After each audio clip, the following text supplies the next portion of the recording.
আমার বোনের একটা কঠিন রোগ হচ্ছে, সে কোনো কিছু গুছিয়ে রাখলে তা পরে আর খুঁজেই পাওয়া যায় না। সে কিছু টাকা জমিয়ে রেখেছিল, পরবর্তীতে বড়লোক হবে, কিন্তু সেই কথাও সে ভুলে গিয়েছে। হঠাৎ করে সেই টাকা আজকে পাওয়া গিয়েছে, তাই আমার বোন বলল যে চলো আপু আমরা কিছু খেয়ে আসি। তাই সন্ধ্যা পর বের হয়ে গেলাম আমি আর আমার বোন খাওয়ার জন্য। এখানে আমরা নিয়েছিলাম মাশরুম চপ আর নিয়েছিলাম জালি কাবাব। আমরা এসেছিলাম পল্লী বিদ্যুৎ ঈদগাহ মাঠে খেতে। এখানে খাবার আইটেমের দাম 10 টাকা থেকে শুরু করে অনেক টাকা পর্যন্ত আছে। আমরা এখানে খেয়েছিলাম একটা পিৎজা, আর এই পিৎজাটা দেখতে অনেক সুন্দর ছিল, তাই আমি আমার বোন ভাবলাম যে এই পিৎজাটা ট্রাই করি। কখনো এখানে পিৎজা ট্রাই করা হয়নি।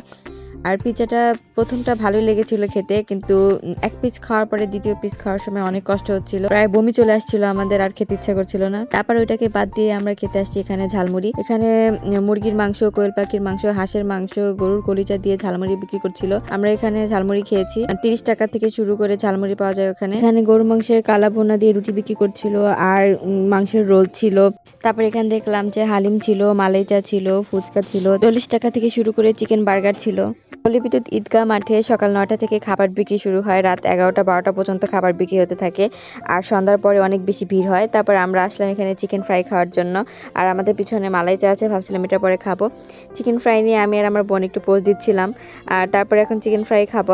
এখানে আসলে প্রায় আমরা চিকেন ফ্রাই খাই, আমাদের এটা খুবই পছন্দ। কিন্তু চিকেন ফ্রাইটা খোলার পরে দেখলাম যে ভিতরে মাংসটা সেদ্ধ হয়েছে ঠিকই, কিন্তু কেমন জানি দেখা যাচ্ছিল, আমাদের ভালো লাগছিল না। তারপর ওনাদের বললাম, ওনারা আমাদের মাংসগুলো বললো যে উপরে কাভারটা খুলে দিতে।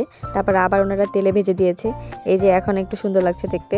তারপর এটা খেয়েছে, আর চিকেন ফ্রাইটা অনেক বেশি মজা লাগছিল। আর এই চিকেন ফ্রাইটার দাম ছিল 60 টাকা করে, আর আমাদের দুজনকে লেগ পিস দিয়েছে। তারপর আমরা চলে এসেছি গরুর ভুঁড়ি দিয়ে রুটি খেতে, আর এটা নিয়েছিল 80 টাকা, দুইটা রুটি 20 টাকা। তারপর আমরা চলে এসেছি এখানে শরবত খেতে, কারণ এত কিছু খাওয়ার পর যদি একটা লেবু শরবত না খাই তাহলে কিছুই হজম হবে না। খাবার দাবার শেষ করে আমরা এখন বাসার উদ্দেশ্যে রওনা দিলাম ডিওসিসির ভিতর দিয়ে, সুন্দর সুন্দর বাড়ি দেখতে দেখতে।